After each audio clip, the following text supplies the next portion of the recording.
मुळात शेतकऱ्यांच्या कुठल्याच मागणी संदर्भात हे सरकार गंभीर नाही। आताही ते सूरजजी चव्हाण यांचं मी ऐकत होतो की ते सांगतात की आम्ही 100% कर्जमाफी करणार आहोत, लवकरच निर्णय घेण्यात येईल।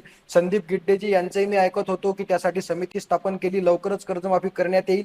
माझं म्हणणं आहे, तुमच्या मोठमोठ्या जाहिराती असतात, देवाभाऊ शब्दांचा पक्का आहे, देवाभाऊ सरकार, त्यांनी जाहीरपणे सांगितलं होतं की सरकार आल्यावर पहिला निर्णय शेतकऱ्यांच्या कर्जमाफीचा घेतला जाईल आणि देवेंद्र फडणवीसांनी तो शब्द पाळला नाही, म्हणून राज्यात शेतकऱ्यांच्या कर्जमाफीसाठी मोठ्या प्रमाणात आंदोलनं सुरू आहेत। हे सुद्धा त्यांनी लक्षात घेतलं पाहिजे। जर शब्द पाळणं कशाला म्हणतात हे समजून घ्यायचं असेल तर 28 नोव्हेंबर 2019 रोजी उद्धव ठाकरे साहेब महाविकास आघाडी सरकारचे मुख्यमंत्री झाले आणि 19 डिसेंबर 2019 रोजी म्हणजे महिनाभराच्या आत पहिला निर्णय हा शेतकऱ्यांच्या कर्जमाफीचा घेतला।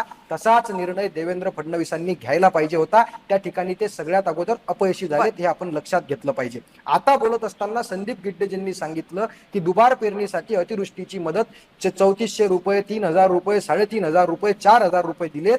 संदीप गिड्डेजी, आपण शेतकऱ्यांचे नेते आहात, मी सुद्धा शेतकरी कुटुंबातून आहोत। आपण स्वतःच्या काळजावर हात ठेवून सांगितलं पाहिजे की दुबार पेरणी 3400 रुपयात शक्य होते का? ट्रॅक्टर तरी आपल्या शेतामध्ये आपल्याला नेता येते का? 3400 रुपयाला सोयाबीनची एक बॅग तरी येते का? दुबार हे पेरणी करावी तर सानुग्रह कशी अनुदान करावी? आहे ऐका कपिलजी, ऐका ऐका सानुग्रह अनुदान आहे। संदीप गिड्डेजी मला बोलू द्या।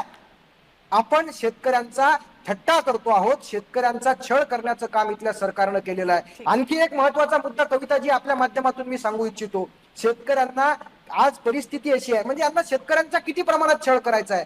सीसीआय मार्फत शेतकऱ्यांचा कापूस खरेदी करत असताना हा हमी भावाप्रमाणे म्हणजे एमएसपी मध्ये शेतकऱ्यांचा कापूस सीसीआय मार्फत खरेदी केला जातो। मागच्या वर्षी त्याची मर्यादा होती 12 क्विंटल।